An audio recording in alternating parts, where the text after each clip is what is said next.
Meus irmãos, por favor, deixe sua Bíblia aberta.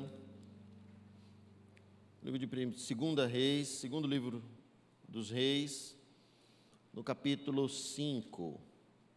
Segundo livro dos Reis, no capítulo 5.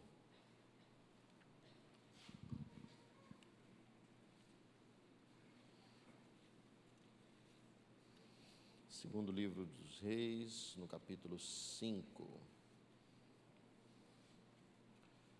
Nós vamos, nesse mês, falar sobre gratidão. E falar sobre gratidão é algo que, de algum modo, incomoda a gente. Porque a gente falar ou reconhecer que não estamos sendo gratos a Deus por tamanha bondade, é algo que nos tira um pouco do ponto de equilíbrio. Mas as nossas atitudes vão dizer verdadeiramente que tipo de gratidão nós temos tido. A gratidão, ela tem a capacidade, o sentimento, a atitude de gratidão tem a capacidade de nos curar de algumas dores, de algumas feridas, de algumas situações que muitas vezes fogem do nosso controle. A gratidão, segundo a ciência, eu estava pesquisando, a psicologia fala que a gratidão não é somente um sentimento, mas sim uma atitude de reconhecimento, de avaliação de algo que nos trouxe benefícios. O ato de agradecer é positivo, pois descarta as coisas negativas e os sentimentos ruins, que foca a sua emoção e a sua atenção nas coisas boas que a vida já nos proporcionou. A gratidão é uma atitude simples, que não exige de nós muito tempo, que não exige riqueza, que não exige a ajuda de outras pessoas. É algo que pode ser praticado sozinho, e que nós podemos fazer isso com acesso, com muita facilidade. A gratidão, segundo William Shakespeare, a gratidão é o único tesouro dos humildes. E a psicologia vai dizer, teve uma psicóloga que eu estava estudando e ela estava falando que a gratidão, o sentimento de ser grato, a atitude de gratidão, proporciona relacionamentos mais sinceros e mais agradáveis. Ser grato melhora a nossa saúde física e a nossa saúde mental. A gratidão aumenta a empatia e reduz a agressividade. A gratidão melhora a nossa autoestima e aumenta o nosso equilíbrio emocional. A gratidão liberta. A ingratidão aprisiona. A ingratidão faz a gente adoecer, e nós vamos ver isso no texto. A ingratidão, de algum modo, nos deixa doentes dentro de nós mesmos, com as nossas próprias atitudes, porque nos tornamos ácidos, nos tornamos ruins, maus. As pessoas deixam de querer estar à nossa volta. As pessoas deixam de querer fazer parte da nossa vida e de querer conversar conosco e de ouvir alguma coisa que a gente tem a dizer. A ingratidão adoece tanto a nós como adoece as pessoas que estão à nossa volta. No pensamento judaico, gratidão a Deus é quando oferecemos os nossos agradecimentos a Ele. E John Bevere vai falar tanto no livro Kryptonita quanto no Movidos pela Eternidade, que a gratidão a Deus é o reconhecimento das grandezas de Deus, é o mesmo que glorificar a Deus, reconhecendo a bondade dEle e todos os seus feitos para conosco. É reconhecer as grandezas dEle para conosco, mesmo que nós não mereçamos. Em 1 Tessalonicenses, capítulo 5, versículo 18, diz: em tudo dai graças, porque esta é a vontade de Deus em Cristo Jesus para convosco. E quando entendemos isso, a nossa consciência de vida é elevada e é santificada. O termo hebraico para gratidão é hakarat tová, e esta frase significa reconhecer o bem. Então, gratidão no hebraico significa reconhecer o bem. Os rabinos afirmam que um coração olha através dos olhos. E, portanto, como escolhemos ver a vida, é uma escolha, é uma decisão espiritual, pessoal nossa. Lá em Mateus 6, 22, Jesus nos ensina assim: se o teu olho é singular, ou seja, sincero, com foco, se o nosso olhar for bom, Jesus ensinou que o nosso corpo será cheio de luz. Porém, nos versículos posteriores, ele vai dizer que quando a gente não tem esse tipo de olhar grato, o nosso coração está em trevas e a nossa vida está em trevas sobre trevas. Quando vemos com sinceridade, nós contemplamos o esplendor de Deus brilhando dentro de nós, mesmo no meio dos nossos assuntos cotidianos. A alma agradecida está de acordo à presença de Deus nas pequenas coisas da vida e esses pequenos milagres e glórias que nos rodeiam diariamente.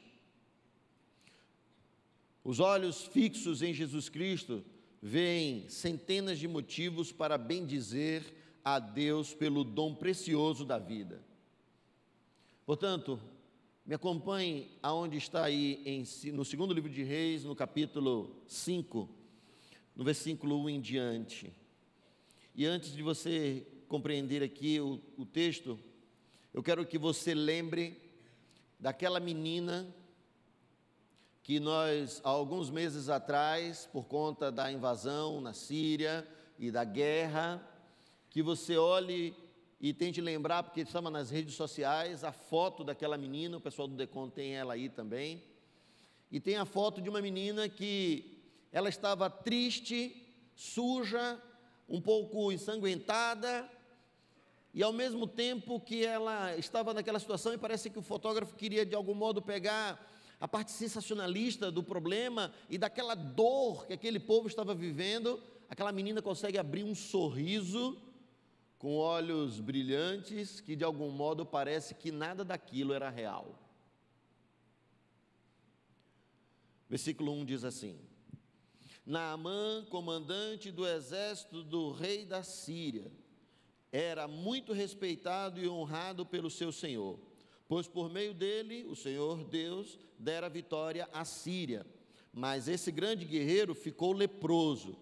Ora, tropas da Síria haviam atacado Israel e levado cativa uma menina que passou a servir a mulher de Naamã. Um dia ela disse à sua senhora: se o meu senhor procurasse o profeta que está em Samaria, ele curaria da lepra. Precisamos antes nos remeter à ideia de como esse povo sírio e o povo de Israel se convergiam. Primeiro precisamos lembrar, Rebeca, que se casou com Isaque, morava com Labão, seu irmão, na região da Síria, onde hoje é o Iraque. E é naquela região onde ela morava, e Eliezer, o mordomo de Abraão, vai lá buscar e traz Rebeca para Isaque, que era síria. Jacó depois se casa com as filhas de Labão, que também eram sírias. E o povo começa a se convergir, se unir, e aquele povo sírio e o povo judeu já era um. Passado algum tempo, e aí Otiniel, irmão mais novo de Calebe, é levantado como juiz em Israel, e Deus levanta ele para combater o povo sírio que estava invadindo Israel. Depois veio no tempo do Reino Unido de Israel e Saul combateu contra os sírios. Davi estabeleceu uma regra de contribuição que depois, postergado por Salomão, continuou sendo cobrado. E depois, passado esse tempo do Reino Unido, agora vem o reino dividido, aonde esse povo sírio continuava sendo instrumento nas mãos de Deus para corrigir o povo de Israel. E automaticamente teve um momento em que as tropas sírias se colocaram no alto da colina e estavam descendo para poder invadir a casa de Eliseu. Eliseu então estava lá dentro, sai um mancebo, e aí o mancebo olha e vê aquela tropa, fica com medo, chama Eliseu. Eliseu sai, impõe as mãos sobre o menino e ora e pede: Deus, abre os olhos dele. E aí aquele menino consegue enxergar uma legião de anjos que estavam ao redor e que de algum modo cegou toda aquela tropa. Traz então Eliseu aquela tropa cega, sem enxergar nada, alimenta toda aquela tropa, leva de volta para sua casa, para a casa dos sírios, entrega lá e não comete nenhum mal contra eles. Esse é o cenário, um povo que era misturado, que se tornou povo, que fazia parte, que mulheres também eram mulheres de dentro do povo de Israel, e que dentro do povo de Israel tinha pessoas que também eram de lá, e esse povo está em guerra a todo instante, a todo tempo. Numa dessas guerras, essa menina, essa pequena menina, simples, singela, é também levada cativa, é levada como escrava, e ela se vê numa casa estranha, aonde, por muito menos, qualquer um de nós teríamos motivos para praguejar, reclamar, murmurar, e aquela menina, de algum modo, ela encontra uma capacidade incrível de amar aquele povo, de querer o bem daquele homem e de querer o bem para a mulher de Naamã. Aquela menina tinha uma gratidão saudável, uma gratidão desprovida de qualquer interesse pessoal. A gratidão é o reconhecimento de que Deus está no controle e tem tido cuidado conosco sempre, mesmo quando nós não estamos compreendendo as coisas. Aquela menina era exatamente essa figura, aonde ela talvez não estivesse entendendo, ou talvez ela não estivesse compreendendo muito bem como era aquela situação, ou talvez ela tinha um senso de perdão tamanho dentro dela, a gratidão dela a Deus era tamanho, que por mais que ela estivesse diante de uma situação tão ruim, diante de um homem que talvez tenha matado os seus pais, talvez o seu irmão, seus primos, seus amiguinhos, e aquela menina estava ali, e ela ainda conseguia se tornar uma menina agradável, dentro daquela casa, dentro daquela família. Tamanha a gratidão que ela tinha em seu coração por todos os grandes feitos do Senhor sobre a vida dela. A gratidão, então, nos torna pessoas agradáveis. A gratidão nos faz desejar o bem para os outros sempre.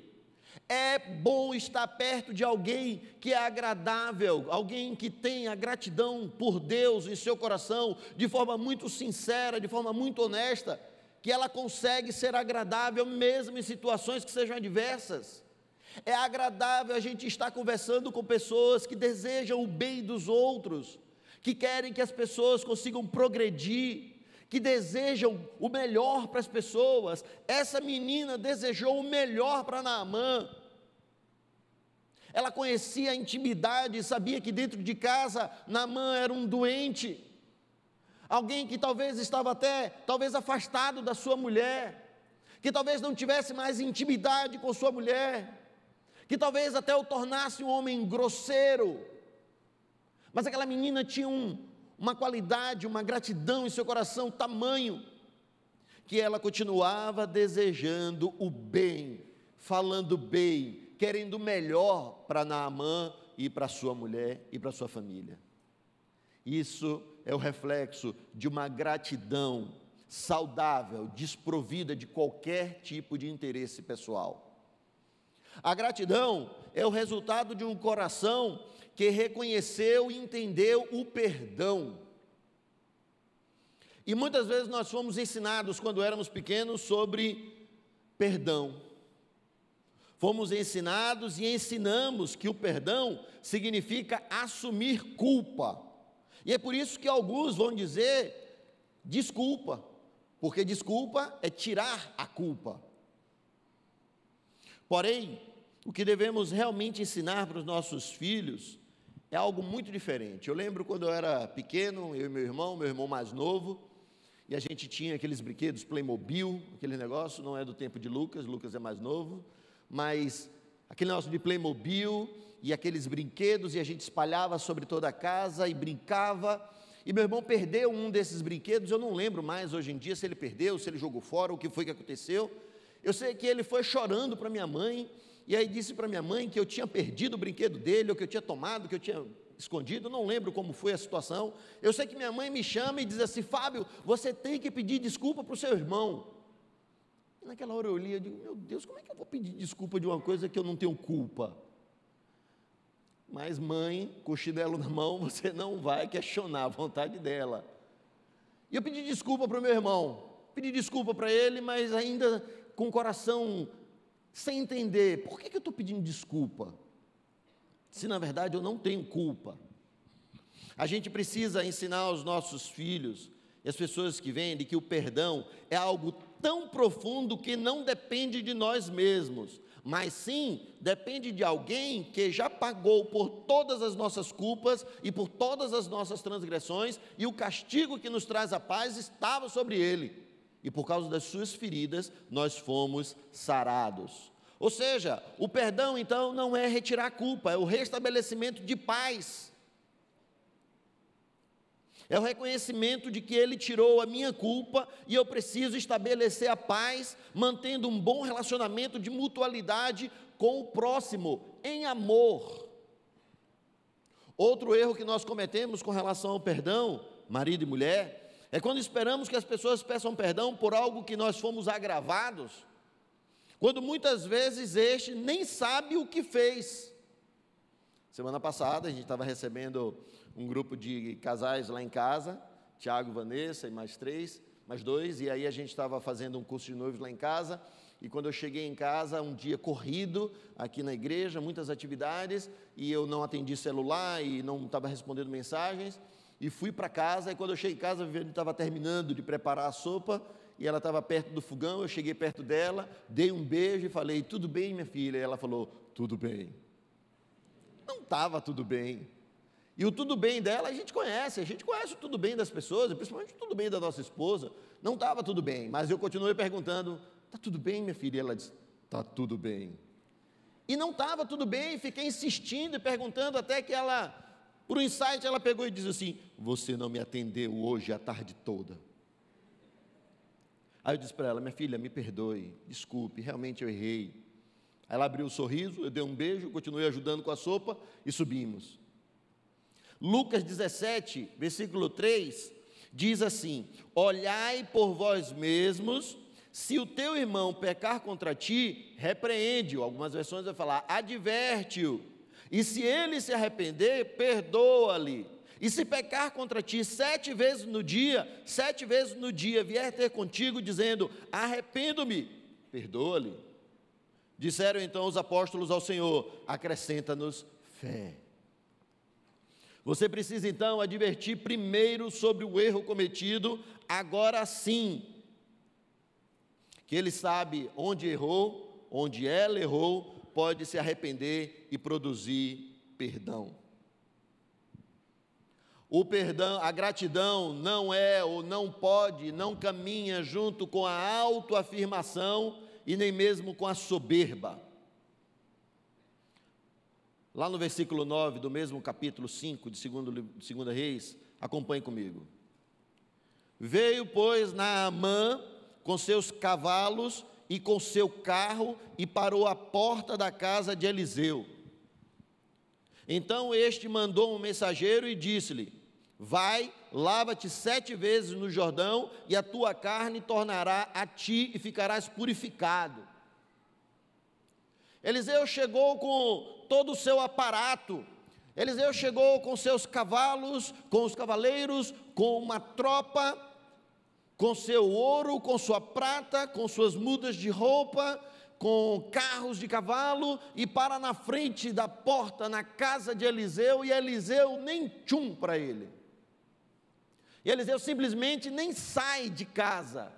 E Eliseu manda um dos seus filhos, um dos mancebos, um dos seus jovens, sair e dizer assim: olha, o Eliseu mandou dizer para você ir lá no Jordão, mergulhar 7 vezes, se lavar, que você vai ficar bonitinho. O soberbo é aquele que se considera superior, ou maior, ou melhor que os outros. É o presunçoso, é o vaidoso, é o arrogante, é o que tem olhos altivos. Paulo nos exorta, falando aos filipenses, ele também nos exorta dizendo: considerai, pois, o outro superior a vós. Todo o aparato de grandezas que Naamã tinha trazido consigo não impressionou em nada o profeta Eliseu. E presta bem atenção: nada do que temos ou alcançamos pode servir como instrumento para impressionar aos outros para conseguirmos o que queremos. Vou repetir: nada o que temos ou alcançamos pode servir como instrumento para impressionar aos outros para conseguir o que queremos.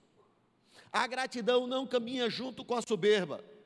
Precisamos lembrar que Deus resiste ao soberbo, Deus paralisa, Deus segura o soberbo.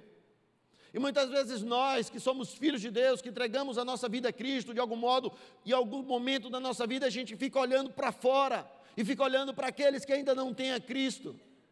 E começamos de algum modo a desejar, e eu já vi gente dizer: por que eu não posso, já que eu sou filho de Deus? E eu lembro de Asaf, e muitas vezes Deus exatamente paralisa, resiste, segura, não deixa avançar, não deixa crescer os seus filhos, apenas por amor. Quando a palavra de Deus nos ensina sobre temor a Deus, algumas pessoas vão dizer que temor é respeito, que temor é um monte de palavrinha bonitinha, e a gente às vezes foge do real sentido, quando a gente vai buscar a etimologia da palavra, que temor é medo. O temor ao Senhor, o medo de Deus, é o princípio da sabedoria. E alguns vão dizer: mas como, pastor? Porque o amor, no amor lança fora todo o temor. Isso é para a relação de um para com o outro, com o que Deus tem nos dado. Mas a nossa relação para com Deus, eu quero dizer para vocês, eu tenho medo de Deus. E tenho medo porque sou filho dele. E a Bíblia diz que ele ama e corrige como um filho. Ele corrige a cada um de nós como filho, e ele pode fazer qualquer coisa, dizendo: eis que pensava eu, certamente ele sairá a ter comigo, pôr-se-á em pé, invocará o nome do seu Deus, passará a mão sobre o lugar e curará o leproso. O orgulhoso é o estado inicial do soberbo. O orgulhoso é aquele que não dá o braço a torcer. É aquele que não aceita que alguém possa dar uma direção melhor ou simplesmente diferente da sua. É aquele que não abre mão de si mesmo e de suas ideias. É o estado inicial, porque o próximo passo é achar que é superior aos outros e se tornando então um soberbo. Que bom que Deus cercou Naamã de pessoas simples, como aquela menina e como aquele mancebo, que olha para ele e chama ele de pai. No versículo 13, o garoto diz a ele assim: meu pai. Se o profeta lhe tivesse pedido alguma coisa difícil, o Senhor não faria? Quanto mais quando ele apenas te diz para que se lave e seja purificado. O caminho da cura de um orgulhoso que caminha para a soberba é se permitir ouvir as mais simples opiniões, talvez das pessoas mais simples do seu ponto de vista, as pessoas mais simples que estão à nossa volta, com as ideias mais simples, muitas vezes são as mais revolucionárias dentro de nós mesmos. Naamã fez isso, e ouviu, e foi purificado, porque os meus pensamentos não são os seus pensamentos, nem os seus caminhos são os meus caminhos, declara o Senhor lá em Isaías, capítulo 55. Talvez um dos melhores lugares para a gente tratar um orgulhoso e curar o orgulhoso para que ele não se torne soberbo, talvez seja na madrugada com Deus.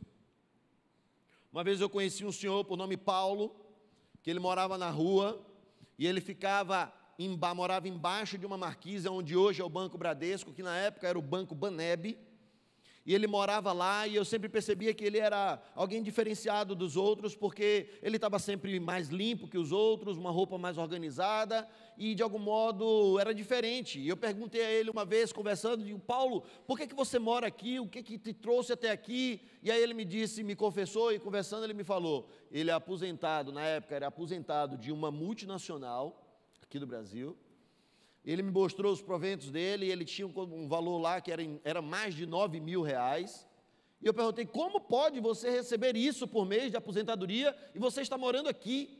E ele me disse assim: pastor, não dá para morar mais com a minha mulher, não dá para conviver mais com a minha família, com os meus filhos, e começou a falar um monte de coisa da família, e reclamar um monte de coisa das pessoas, orgulhoso, porque não se permitiu em momento algum ser ajudado por alguém, para ouvir alguém, e foi parar na rua, orgulhoso, morando embaixo de uma marquise, no dia estava chovendo, e ele disse: para mim aqui é melhor.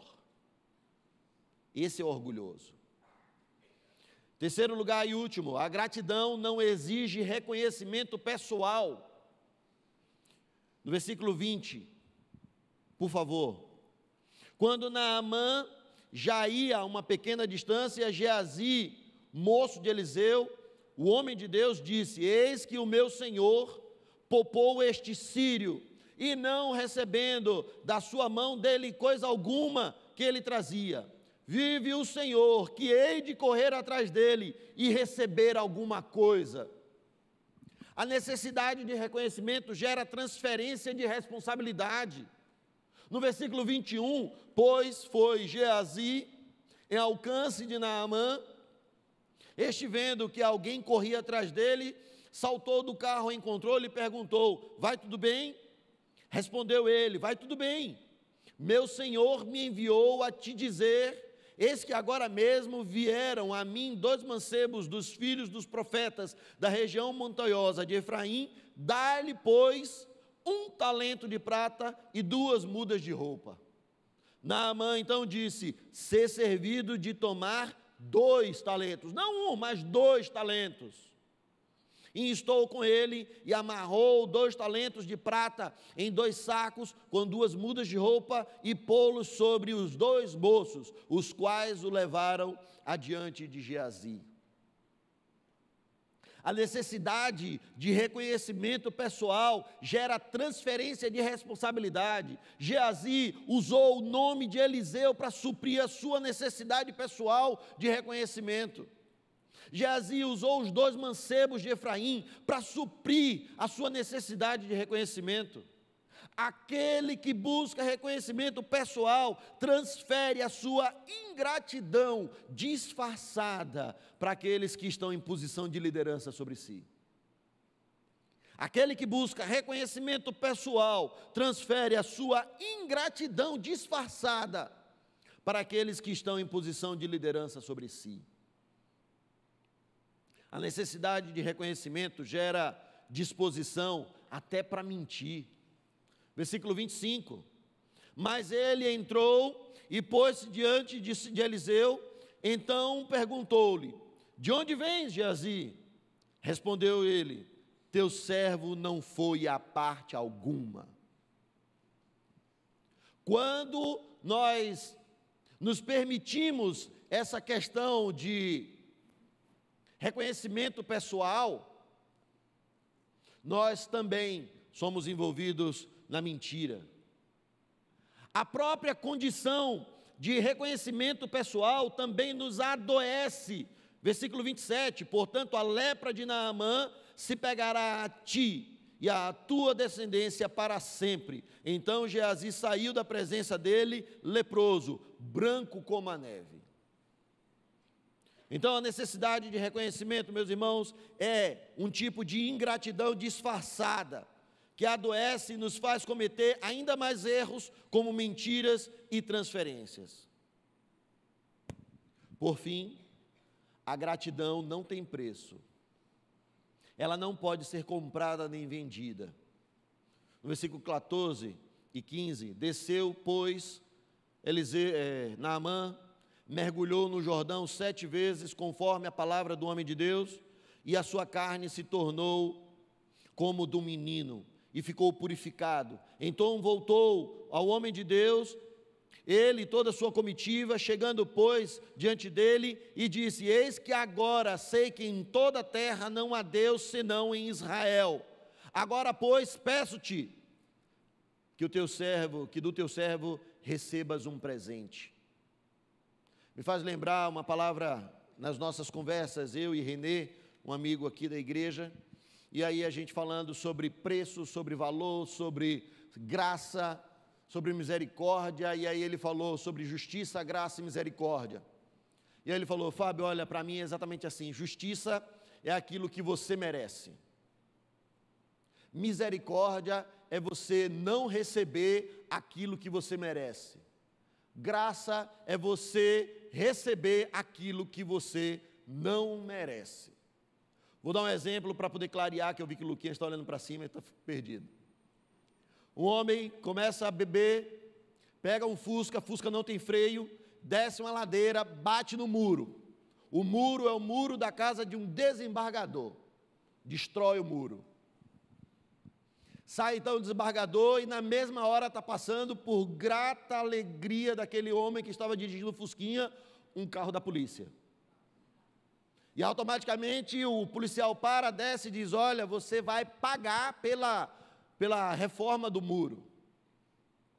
O desembargador estava próximo e disse: é verdade, a justiça diz que ele tem que pagar. É essa a justiça. Mas olha, presta atenção, ele não vai construir o muro, eu vou construir. Isso é misericórdia. E aí aquele homem atônito, e daqui a pouco o próprio desembargador olha para aquele homem e diz assim: olha, você não vai construir o muro, isso é misericórdia, eu vou construir, e eu vou pagar pelo conserto do seu carro, isso é graça. E aí o homem ainda estava perdido, e aí o desembargador chama ele e diz: vamos entrar, vamos tomar um cafezinho e uma água para você descansar e relaxar. Isso é graça sobre graça. Justiça, misericórdia e graça, nunca saberemos o preço. Nunca teremos como pagar. Tudo isso, todo esse amor incondicional, com um propósito exclusivo de nos salvar, de nos resgatar para Ele mesmo. Porque pela graça sois salvos, mediante a fé. Não vem de vós, é dom de Deus. Não vem das obras, para que ninguém se glorie. Porque somos feitura sua, criados em Cristo Jesus, para as boas obras, as quais Deus preparou de antemão, para que andássemos nela. Efésios 2, 8, 9 e 10. A gratidão do único dos 10 leprosos que voltou para agradecer a Jesus, nos faz pensar e entender que a gratidão sincera tem sido compreendida por poucos.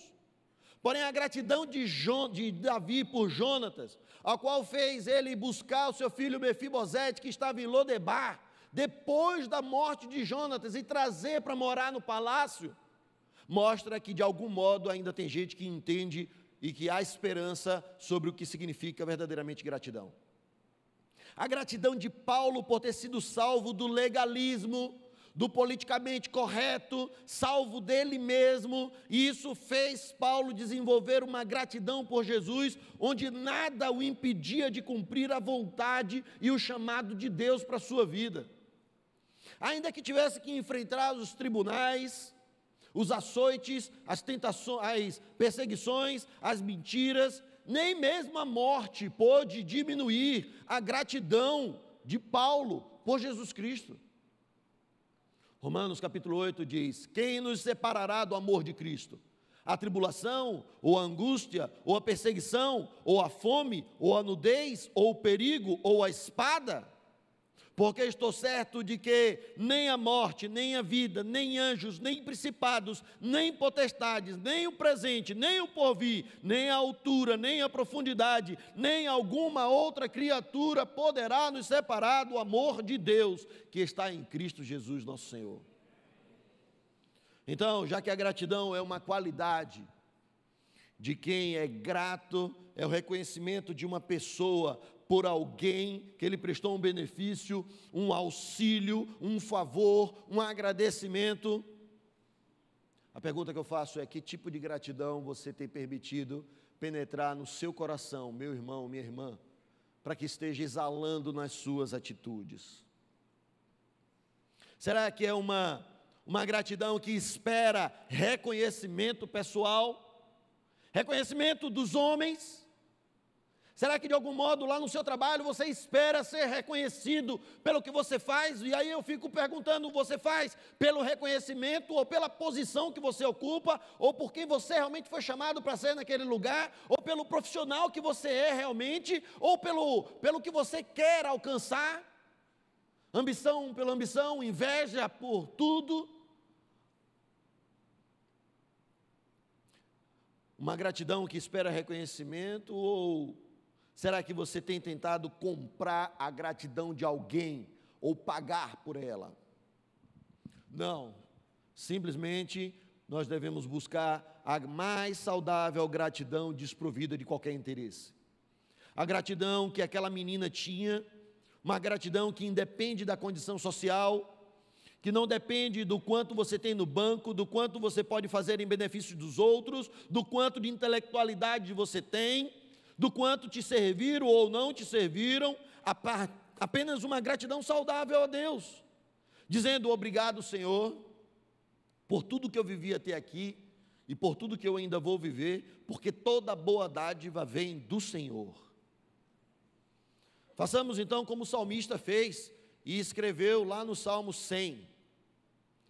Aclamem ao Senhor todos os habitantes da terra. Prestem culto ao Senhor com alegria e entrem na sua presença com cânticos alegres. Reconheçam que o Senhor é o nosso Deus. Ele nos fez e somos dele. Somos o seu povo e rebanho do seu pastoreio. Entrem por suas portas com ações de graças e em teus átrios com louvor. Deem-lhe graças e bendigam o seu nome, pois o Senhor é bom e o amor leal é eterno e a sua fidelidade permanece por todas as gerações. Eu estava escrevendo e corrigindo esse sermão na sexta-feira e Deus me traz à memória um cântico antigo. Aí eu liguei para Dan e falei: Dan, tem uma música aí. E aí Dan disse assim: eu preciso tirar essa música porque nem eu lembro mais, tanto tempo que a gente não canta. Eu estava lendo, escrevendo, corrigindo e cantando essa música e as lágrimas caindo no meu rosto porque me fizeram lembrar exatamente que gratidão é que nós temos ofertado a Deus.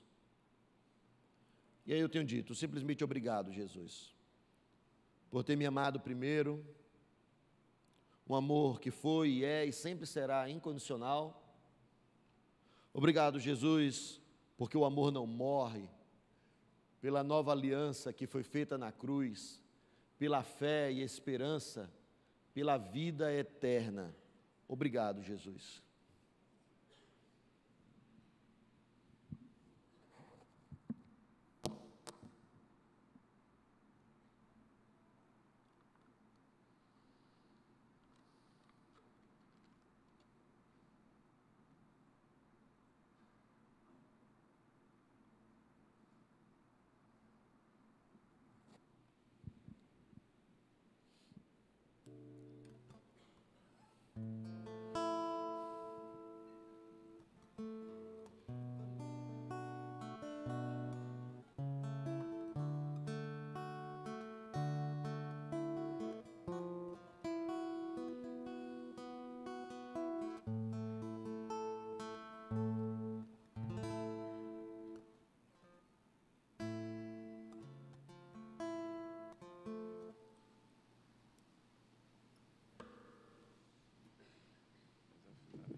Que tipo de gratidão você tem permitido que penetre o seu coração?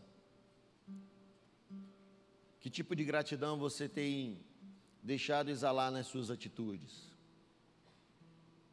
Que gratidão é essa que de algum modo espera ou exige das pessoas um reconhecimento pelo que você tem feito lá no seu trabalho, onde Deus te plantou, onde você orou e Deus te deu, na igreja onde você está, nas atividades que você desenvolve. Se você de algum modo espera reconhecimento pessoal, isso pode estar ofuscando a verdadeira e mais saudável gratidão que nós podemos ter no nosso coração. Você precisa estar desprovido completamente desse tipo de sentimento, porque esse sentimento pode estar te aprisionando, esse sentimento pode estar te adoecendo, esse sentimento pode estar trazendo para você consequências terríveis, onde as pessoas estão se afastando de você, onde as pessoas não querem estar perto, onde as pessoas não querem caminhar do seu lado, onde as pessoas não querem conversar com você, aonde de algum modo você se tornou desagradável, ácido, tão duro, tão difícil, tão politicamente correto com as coisas, mas de algum modo esperando o reconhecimento dos outros. Esse sentimento de reconhecimento pessoal, que às vezes nós exigimos para nós, ofusca a verdadeira gratidão. É a gratidão que de algum modo quer pagar. Eu quero te dizer que nós nunca teremos como pagar o preço, nunca entenderemos que preço foi esse, pelo que Jesus Cristo fez por nós na cruz. Nada pode nos separar do amor de Deus. A gratidão que nós temos que ter no nosso coração é de que nada pode nos tirar da presença de Deus, que nos amou por meio de Jesus Cristo. Obrigado, Jesus, pelo amor que não morre, pela nova aliança que foi feita na cruz, pela fé e esperança, pela vida eterna. Obrigado, obrigado, Jesus, pelo sol da manhã. Obrigado, Jesus, pelo dia que nasce. Obrigado, Jesus, pelo irmão que está do meu lado. Obrigado, obrigado, Jesus. Obrigado, Jesus, pelo amor que não morre, pela nova aliança que foi feita na cruz, pela fé e esperança, pela vida eterna. Obrigado, obrigado, Jesus. Obrigado, Jesus, pelo amor, pela nova aliança que foi feita na cruz, pela fé e esperança, pela vida eterna. Obrigado, obrigado, Jesus. Obrigado, Jesus, pela esperança bendita na vida eterna. Obrigado, Deus, porque o Senhor nos salvou. Obrigado porque o Senhor nos escolheu, nos trouxe para perto do Senhor, nos atraiu para o Senhor por meio do teu grande amor, dispensado por meio de Jesus Cristo. Obrigado, Senhor Deus, por essa decisão que o Senhor tomou de forma unilateral, independente de nós mesmos. E por causa desse grande amor, nós estamos aqui hoje para cultuar ao Senhor e bendizer o teu santo nome, esperando, ó Deus, a volta de Jesus Cristo para nos levar esperando a volta de Jesus Cristo para levar a sua igreja para perto do Senhor, onde nunca mais pecaremos, onde nunca mais erraremos, onde nunca mais nos afastaremos, porque a gratidão do Senhor é eterna em nós. Portanto, Deus, em nome de Jesus Cristo, muito obrigado por Jesus Cristo, o nosso Senhor, o nosso Salvador. Que o grande amor de Deus, o nosso Pai, Criador de tudo e de todas as coisas, que a doce presença do Espírito Santo de Deus e a graça de Jesus Cristo esteja sobre nós, a Igreja do Senhor, aqui nesse lugar e espalhada sobre toda a face da terra, de hoje até a volta do Cristo, em nome de Jesus. Amém.